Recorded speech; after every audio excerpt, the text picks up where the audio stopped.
Okay, so I just finished watching TNA Impact's Wrestling for January 1st, 2012.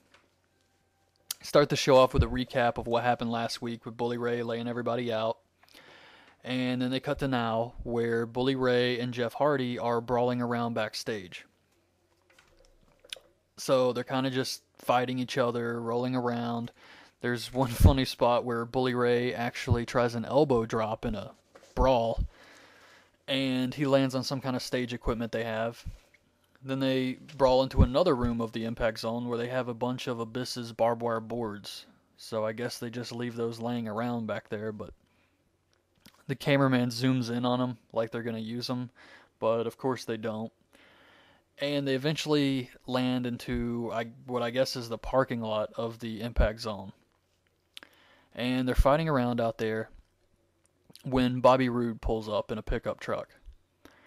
So Bubba Ray drops these wooden crates onto Jeff Hardy's legs. And I guess while he's hurt, he's yelling at Bobby Roode. He says, "Put him in the truck." And they try to put him in the back of this pickup truck. I don't know where they were going to take him. Were they going to murder him? Or what was going to happen once he was in that truck and they got away? But James Storm comes to save Jeff Hardy. Luckily, so he didn't get murdered. So he makes the save and he starts fighting off Bully Ray and Bobby Roode. But they eventually get the better of him. At this part, Bully Ray's actually bleeding. So I think he got busted open hard way, because I don't think he would blade for just some kind of backstage brawl segment. So it looks like he's actually just cut himself on something and his head's kind of bleeding a little. And it's actually the side of his head too. So Storm makes the save, but then they start beating him up. So all of a sudden Sting comes out here with a baseball bat and starts beating up the Bully Ray, Bobby Roode, trying to scare him away. They leave, and that's it. That's the backstage brawl. This lasted a pretty good while, actually. The match starts, and in the ring, it's Velvet Sky versus Tara and Mickie James. So these three girls, they all shake hands. It actually started off pretty good. It was an okay knockouts match. But then they just started botching stuff. Velvet Sky botched a monkey flip. Then there was one part where Tara's trying to do her standing moonsault thing on Mickie James, and they kind of messed that up a little bit. I think their timing was just off. There was a piece of hair laying in the middle of I think it was hair laying in the middle of the ring for a little bit, and I don't know whose it was. Someone's weave got pulled out, I'm guessing. But eventually, Mickie James is laying on the mat. She's hurt.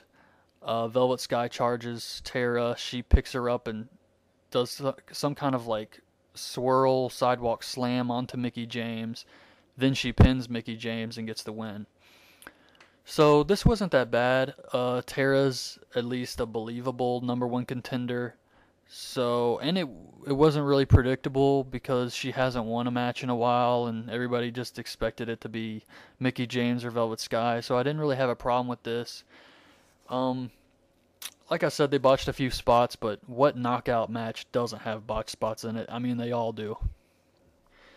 So backstage, Gail Kim's been watching this. She says the better woman won, and I will face, anybody.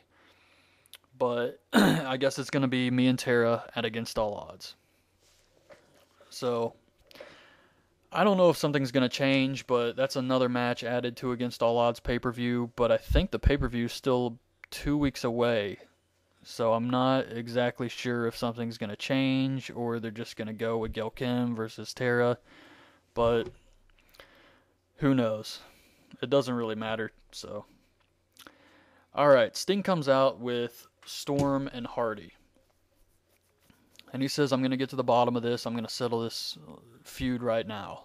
So he asks Rude and Bully Ray to come out. They come through the crowd swinging chairs. They basically get into another huge brawl with Storm and Hardy. They fight all around the ring. They get in the ring. They're fighting. Sting is trying to keep control and break them up. He's using the bat to hold the guys off. And he says, you guys you just want to fight, so I'm going to book a match. I'm going to make a tag match with Rude and Ray versus Jeff Hardy and James Storm tonight. And they start fighting again. And Storm has his leg on top of Bully Ray, and he's holding him down. He gets the microphone and he says, Sting, why don't you just make it a tables match? So Sting asks the crowd, they cheer, and he says, all right, tonight will be a tag team tables match with Storm and Hardy versus Rude and Bully Ray. So that's your main event. They cut backstage to Alex Shelley, and I guess the person Austin Aries picked for him to face was Zema Ion. He just says it casually. They don't talk about any of the angle. He just says, I'm wrestling Zema Ion next, and he's a good wrestler, but he has room for improvement, but we all do, and basically just saying he's going to face Austin Aries at Against All Odds. So they cut to commercial, and when they come back, just before Impact comes back on, they actually show a commercial for these toy action figures. Who else was on there? I can't remember all the action figures, but one of them was part of TNA Legends action figure lineup, and it was Terry Taylor. And this was just beyond absurd. What kid is going to ask their parents for the Terry Taylor action figure from TNA? I mean, I couldn't believe it. But it happened. So backstage, Eric Young, he's talking to some black guy who he thinks is Sammy Davis Jr. This wasn't really that funny at all. Then Winter and Angelina come up. Angelina says she wants to apologize for what happened last week. Winter starts kind of hitting on Eric Young, saying, we'll do anything. Then all of a sudden Angelina, tries to swerve him and knee him in the crotch, but he's wearing a jock strap. So he pulls the jock strap out and the girls run away. ODB comes up and she says, I was wondering who took that out of my locker. And that was actually pretty funny. So it got better when ODB got involved. Zema Ion versus Alex Shelley starts next. Zema Ion comes out spraying hairspray on his hair, and he's got it poofed out because he normally has kind of an afro going on, but he's got his hair spiked up and out, and he's wearing this purple furry jacket vest thing, and he looks like Russell Brand. Then you have Alex Shelley come out, and he's got that blonde mohawk type hair where he looks like Charlie from Lost.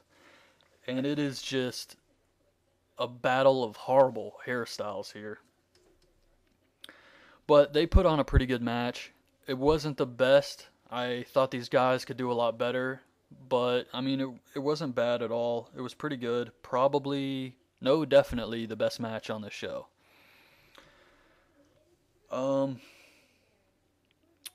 Zema Ion actually does some pretty good heel work here. There's one part where the referee is kind of holding Alex Shelley off of Zema Ion, who's in the corner, and he's trying to grab at his hair, and he's like, not the face, cut the cameras. And that was pretty funny. So, I mean, I think he can be a good heel. He just needs a little bit more time. Basically, Shelley misses a double stomp on Zema Ion. Zema then hits him with a DDT. He goes to the top rope, and he misses a 450.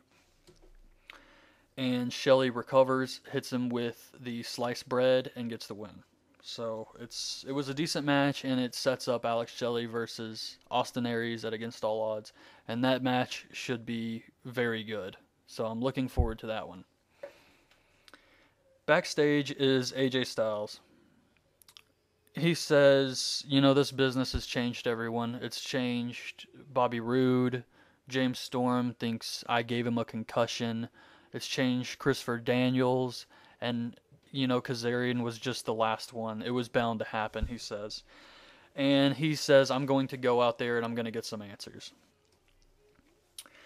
Then they air a commercial for Lockdown pay-per-view coming up. And they show a video of Eric Bischoff going to find Garrett Bischoff. He goes to some gym, I guess in Orlando, and he walks in. He asks the guy, he says, "Have you seen that punk kid Garrett Bischoff? I want to see who he's training with. Like, who's training this kid, because he sucks and nobody in their right mind would train him." Which is probably true, because this whole Garrett Bischoff thing is horrible, and I think he sucks. But anyways, Eric Bischoff goes to the back where Garrett's training, and he says, "Hey, what you doing? Who's training you?" Garrett looks over. Bischoff looks over, and then he freaks out and he says, "Cut the cameras, get the cameras out of here." So we don't actually get to see who's training Garrett Bischoff, but I'm going to assume it's Hulk Hogan. I mean, he hasn't been on TV in months, I think, unless there was an appearance I forgot about, but I don't think he's been on TV in a long time, so they probably want to do something with Hogan. It's the obvious choice, and it would be a person that would make Bischoff freak out, so unless they think too many people are onto the secret and want to swerve us, I'm pretty sure it's going to be Hogan. The next match is Angelina and Winter versus Eric Young and ODB. This was straight up comedy the whole way through. And I didn't expect it to be anything more, so I can't say I was disappointed or let down. One thing I noticed was ODB and Eric Young have actually got the best pyro in TNA. They came out and they had pyro, and it was better than anybody else's. I think it was better than Kurt Angle's, who's one of the other guys who gets pyro. So Eric Young is just doing his gimmick where he locks up with the referee, and then all of a sudden he starts counting. Like 1, 2, 3, and the crowd goes with him, and they count all the way up to like 18, I think. I don't know what this was. Winter's in the ring trying to wrestle him. He's not wrestling her. ODB's on the outside just slapping her ass. It was kind of bizarre. Eric Young then starts doing cartwheels. He runs around some more, locks up with the ref, and Winter attacks him from behind. So he turns and looks at her and takes his pants off. I mean, this is, just looking at what I wrote down here, is just so, I mean, the entire thing was so weird, but now just thinking about it again, it was, I don't know. Eric Young and ODB. Eric Young slides ODB her flask. She's in the ring. She's fighting Angelina. She's fighting Winter. It's basically just her versus the two of them, because Eric Young doesn't want to fight girls. He slides her flask. She drinks it. She gets a burst of strength. She hits Angelina Love with like 3 shoulder tackles and a fallaway slam. Then her and Eric Young hit double airplane spins on Winter and Angelina. And ODB gets the win on Angelina. They celebrate, they're hugging each other, ODB kisses Eric Young again, and that's it. Backstage you have Bully Ray and Bobby Roode talking about fighting Hardy and Storm later on in the night. They are kind of arguing. They're not on the same page at all. Bully's like, you need to calm down, and you're the World Heavyweight Champion, and Bobby Roode's like, you're right, I am the World Heavyweight Champion, and then Bully Ray says, not for long, and Roode says, what? And he says, oh, nothing, never mind. So I think they're trying to slowly imply that Bully Ray is going to want to challenge Roode for the title eventually, and he will win it, is what Bully Ray thinks. So they're still going with that. Basically, Bully Ray just wants to help Roode eliminate the competition of Storm and Hardy so that he can just come in and steal the title from Roode. So they're kind of not on the same page, and they're just arguing. Samoa Joe with Magnus comes out to the ring to wrestle Matt Morgan, who has Crimson in his corner. This was actually a pretty good match. Joe goes for a figure 4. Matt Morgan kicks him off. Joe gets thrown into the turnbuckle. When he turns around, Matt Morgan hits him with a spinning clothesline and actually beats Samoa Joe with the spinning clothesline. I don't know why they finished it like that. It's just another way to make Samoa Joe look horrible, I guess. I mean, why do that? He's coming out of the turnbuckle, just hit him with the carbon footprint. and be done with it. But instead, they hit him with a spinning clothesline and beat him with a move that's not even in the guy's, move set. It's not even a finisher. After the match, Magnus tosses Crimson into the steps. Morgan goes to help him, but gets chopped by Samoa Joe. Samoa Joe holds Matt Morgan down, and he tries to sit up, and Magnus hits him from the top rope with the elbow, which is what they did last week. And the heels of Samoa Joe and Magnus looked pretty good again, except for, the finish, Samoa Joe getting beat by a clothesline, but I don't know. It's like they do one good thing, and then they mess it up, and then they try and finish with a good thing. I don't know. Backstage is Hardy and Storm talking about the match with Ray and Rude, and they said, we are on the same page. We had to wrestle each other last week, but that's what you do in this business. You wrestle each other, but now we're watching each other's backs because things change. We wrestled each other because we had to. We want to be number one contender, but now we're watching each other's backs. And AJ Styles comes out to, get some answers from Kazarian, who's attacked him. And he says, I know you didn't want to attack me. I could tell you didn't want to attack me. AJ wants to know why Daniels is making Kazarian attack him. And he wants to know why Kazarian is allowing this. So Daniels and Kazarian come out. And Daniels says, AJ, all you do is complain. You whine, you complain. And when the golden boy of TNA doesn't get his way, he throws tantrums and chairs. And I'm sick of it. I'm sick of you, AJ. And we don't have to tell you anything. Kazarian, wants to say something. He's like, AJ, and then Daniels is like, no, don't say anything. And AJ's like, I just want some answers. And Daniels says, we're not going to give you any answers. You're just whining again. And AJ says, well, there's other ways of getting answers. So Daniel starts to call him a thug and says, you just want to fight. That's the only way you know how to handle your problems. And AJ says, no, I'll turn my back. And Kazarian, you can come in here and tell me what's going on, or you can take my head off. But come in here and make your choice. So Daniels is telling Kazarian, he's like, this is our chance. Go take him out. And Kazarian steps up to the ring. He's about to go in, but he says, no, I can't do it. So Daniels gets in the ring, and he charges at AJ, but AJ turns and knocks him out of the ring. And he says, Kazarian, I don't know what's going on with you, but if you come here and shake my hand, we can put all this behind us and just start over fresh. And Kazarian gets in the ring, and he's about to do it and talk to AJ, but Daniels recovers, grabs a mic, and says, don't you do it. You know why you won't shake his hand. And we are going to go ask Sting for a match at Against All Odds between Kazarian and AJ. So Kazarian leaves the ring with him, and Daniels is telling him, go ask Sting for the match. Go ask Sting for the match. So I guess they're setting up some kind of Kazarian versus AJ at Against All Odds, but we don't know why. But there's still 2 weeks of build, I believe, to Against All Odds, but I don't know if they will wrap up this. I suppose they could wrap it up and have AJ versus Daniels at Against All Odds, but I mean, I have to admit I am curious why Kazarian is working with Christopher Daniels against AJ Styles, because he clearly doesn't want to.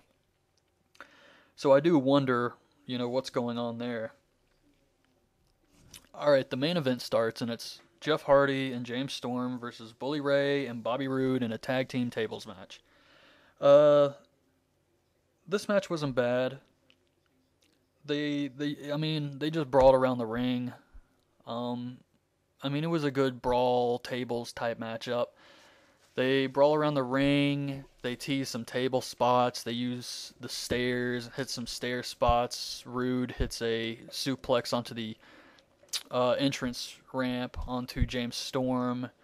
Bully Ray whips Storm with a chain. They kind of double team him for a bit. Hardy recovers.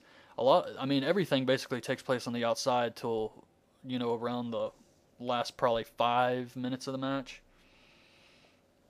Then they all get in the ring, and Hardy and Storm actually try and put Bobby Roode through a table with a double suplex, but Bully pulls the table out of the way. Then Bully Ray's about to backdrop Hardy through a table, but Storm pulls the table out of the way. At one part, Bully Ray has a table set up into the corner that Hardy is standing in front of. He charges it. Hardy ducks out of the way, and Bully actually puts his leg through the table, which I guess doesn't eliminate him because he wasn't put through the table by someone else. So I guess it doesn't count, but he did put a hole through the table with his leg. And, they continue to brawl around, tease the table spots, but eventually Jeff Hardy hits a twist of fate onto Bobby Roode, and he holds Roode onto the table while Storm does an elbow drop off the top rope, giving them the win. After they win, Bully Ray attacks both guys with chairs, and he's just attacking them. He's like hitting their legs with chairs. Him and Roode set up a table and throw Storm out of the ring, and Bully Ray goes up top, up to the second rope with Hardy for a power bomb, and he power bombs Jeff Hardy off the second rope through the table. And that closes out the show. I was, watching this, I was just thinking when Roode came out, he would probably have an awesome match with Dolph Ziggler. And it's a shame that he might never get the chance because he's a great wrestler, and him and Dolph Ziggler could do some amazing stuff. I don't see why he isn't in WWE. I mean, he's good in TNA, but just not enough people get to see TNA or want to watch TNA, I should say. Plenty of people can see it if they want to. But for a guy like Bobby Roode, it's just unfortunate that he's doing all this great stuff, but not as many people are seeing it. But anyways, that was a pretty good Impact. It wasn't that bad. They set up, some more of Joe and Magnus versus Crimson and Matt Morgan. They set up AJ and Kazarian, or / could be Daniels. We'll have to see about that. And, some more of the Hardy Storm versus Roode Bully Ray feud. I'm not really sure where they're going to go with that one. I still think it could end up being a 3-way, but now it could be a 4-way between all 4 guys at the pay-per-view. So we'll just have to wait and see. But I hope everybody liked this review, and subscribe to my channel if you haven't. And I will have another video up tomorrow for Friday Night SmackDown. And I might go ahead and do my Royal Rumble prediction show tomorrow, since I'll have already watched SmackDown, I can just go ahead and do it. So please check back on the channel and listen to my other videos, and thanks for listening. Bye.